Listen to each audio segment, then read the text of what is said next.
Gateway of ಇಂಡಿಯಾದಲ್ಲಿ ನಡೆದ ದೋಣಿಗಳ ಡಿಕ್ಕಿ ದುರಂತದಲ್ಲಿ ಆರಿಫ್ ಬಾವ್ನೆ ಎಂಬ ಯುವಕ ತನ್ನ ಸಾಹಸದಿಂದ 35ಕ್ಕೂ ಹೆಚ್ಚು ಸಂತ್ರಸ್ತರನ್ನು ರಕ್ಷಿಸಿದ್ದಾರೆ. ಡಾಕ್ಯಾರ್ಡ್ನ ನಿವಾಸಿಯಾಗಿರುವ ಆರಿಫ್ ಪ್ರಯಾಣಿಕ ದೋಣಿಗಳ ವ್ಯವಹಾರದಲ್ಲಿ ತೊಡಗಿಸಿಕೊಂಡಿರುವುದರಿಂದ ಅವರು ಉತ್ತಮ ಈಜುಗಾರನಾಗಿ ಪರಿಚಿತರಾಗಿದ್ದಾರೆ.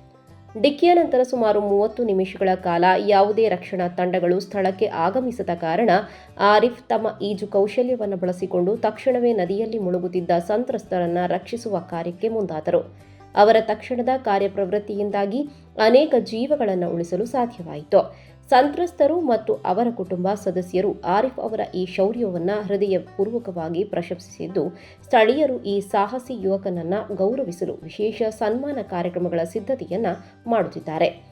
ಜೀವಂತ ಉಳಿದವರು ಮತ್ತು ಅವರ ಕುಟುಂಬದವರು ಆರಿಫ್ ಅವರ ಸಾಹಸವನ್ನು ಹೃತ್ಪೂರ್ವಕವಾಗಿ ಮೆಚ್ಚಿದ್ದಾರೆ. ನಾವು ಬದುಕಿರುವುದು ಅವರ ದುಡಿಮೆಯ ಹೋರಾಟದ ಫಲ ಎಂದು ಕೆಲ ಬದುಕುಳಿದವರು ಕಣ್ಣೀರು ತುಂಬಿಕೊಂಡು ಹೇಳಿದರು.